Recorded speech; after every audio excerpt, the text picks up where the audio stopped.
एक बार फिर पत्रकारों की सुरक्षा पर सवाल खड़े हो गए हैं। एक पत्रकार की निर्मम हत्या और दूसरे पत्रकार आनंद श्रीवास्तव के घर पर चढ़कर जान से मारने की धमकी देने की घटना ने पत्रकार जगत को हिलाकर रख दिया है। सूत्रों के मुताबिक हाल ही में एक पत्रकार की हत्या के बाद अब एक और पत्रकार को धमकी मिलने से पत्रकार समुदाय में गुस्सा और चिंता दोनों है। पत्रकारों का कहना है कि अगर तुरंत कार्रवाई नहीं की गई तो आने वाले वक्त में पत्रकारों का वजूद और पत्रकारिता दोनों खतरे में पड़ जाएंगे। हम सभी पत्रकार इस घटना की कड़ी निंदा करते हैं। हम मांग करते हैं कि हत्या के आरोपी और धमकी देने वालों पर तुरंत कड़ी कार्रवाई की जाए। साथ ही सरकार से पत्रकार सुरक्षा कानून को मजबूत करने की अपील करते हैं। पत्रकार लोकतंत्र का चौथा स्तंभ है और अगर यही स्तंभ असुरक्षित महसूस करने लगे तो सवाल पूरे सिस्टम पर उठता है। देखना होगा कि क्या इस बार दोषियों पर सख्त कार्रवाई होती है या फिर ये मामला भी बाकी घटनाओं की तरह फाइलों में दबकर रह जाएगा। हम पत्रकार हैं, हमारी कलम हमारी ताकत है, लेकिन अब ये ताकत खुद सुरक्षा मांग रही है।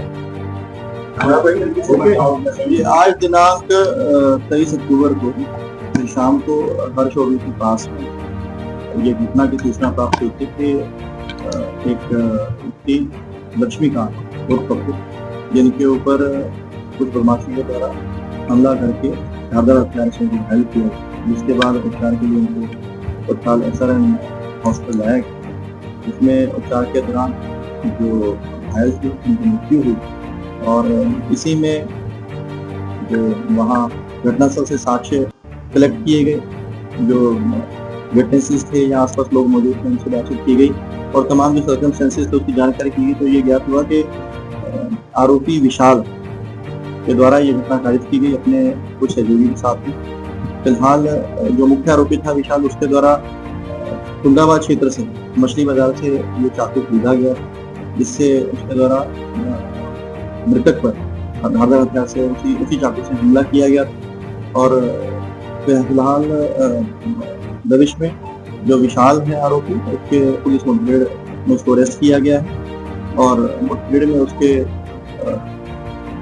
3 गोलियां लगी हैं उसके दोनों पैरों में और फिलहाल उसको हॉस्पिटल में एडमिट करवाया गया और आगे जो साक्ष्य एकत्रित कर विधिक कार्रवाई की जाएगी, आगे रिमांड लिया जाएगा। इसमें अभी तक जो है एक जो मुख्य आरोपी विशाल की शामिल होने की बात सामने आई है, उसके एक और सहयोगी की भी शामिल होने की बात सामने आई है, जिसके संबंध में पुलिस टीम के द्वारा दबिश दी जा रही है और इसमें 2 और भी जो सस्पेक्ट हैं उनको भी अभी फिलहाल कस्टडी में लेकर के उनसे पूछताछ की जा रही है। और ये जानकारी हुई है कि पिछले दिन जो मृतक उनका और जो आरोपी है उनके बीच में किसी बात को लेकर विवाद हुआ था, जिस चीज की अभी जानकारी ये मतलब अभी तक ये प्राइमा फेसी इंफॉर्मेशन है, इन सभी तथ्यों की अभी पड़ताल की जा रही है, वेरीफाई किया जा रहा है और जैसे साक्ष्य निकल करके आएंगे उनको कंप्लीट करते हुए आगे जो है अगली विधि कार्रवाई की जाएगी। घटना के पीछे कारण क्या है? जैसे कि मैंने बताया कि एक दिन पहले इनका किसी बात को लेकर के झगड़ा हुआ था, किस बात को लेकर झगड़ा हुआ था इसकी जानकारी की जा रही है, बट ये कंफर्म हुआ है कि उनकी आपस में काफी ज्यादा कहासुनी हुई है और फिर आज वहाँ पे ये घटना विशाल के दौरान ये कारित की गई है।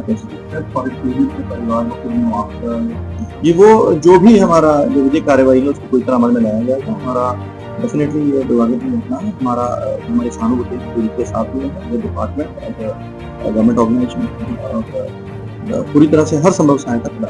इस तरह की घटना हुई है, पत्रकारों की सुरक्षा पर सवाल खड़ा हो रहा है। देखिए पूरी तरह से दिन रात पुलिस विभाग के द्वारा जिंदा देख